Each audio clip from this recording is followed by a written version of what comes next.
ambapo kulikuwa na mafunzo ya marefa chipukizi hapa nchini, mafunzo ambayo yalifanywa kwa ushirikiano na shirikisho la soka nchini FKF na shirikisho la soka duniani FIFA kupalilia talanta hii inayochipuka, talanta ya wasimamizi wa michuano, yani marefa.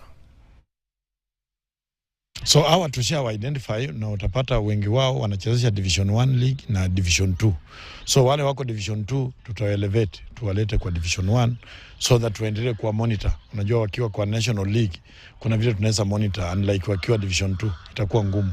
So tunataka kwa monitor kwa sababu instructor amefurahishwa sana na vile ambavyo wana ile knowledge wako nayo, amefurahishwa na ametuambia tuendelee kumonitor kwa sababu kuna wale identify waende wachezeshe hiyo AFCON in the schools championship. We want even young blood now to be involved. Na tunajua referee is not a very easy thing, ni very difficult. So ukianza kutrain watu mapema wakiwa wadogo, this is under 25 wakiwa wadogo, then wata understand more game na watajua what is good and what is bad in the game. It was a very intensive course for the referees, with 80% of the program being practicals. Practical on the field of play and the practical in class. Why practicals? Because you find out the theory, if somebody misses something in theory, it has no impact on the result of the match.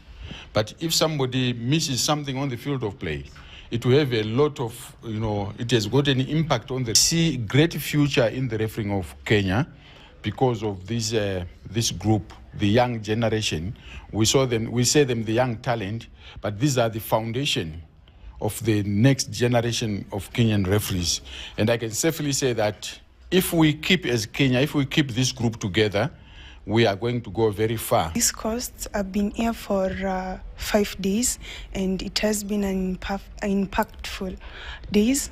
Like I've learned a lot in terms of being fit, in terms of managing the game. We've been taught a lot.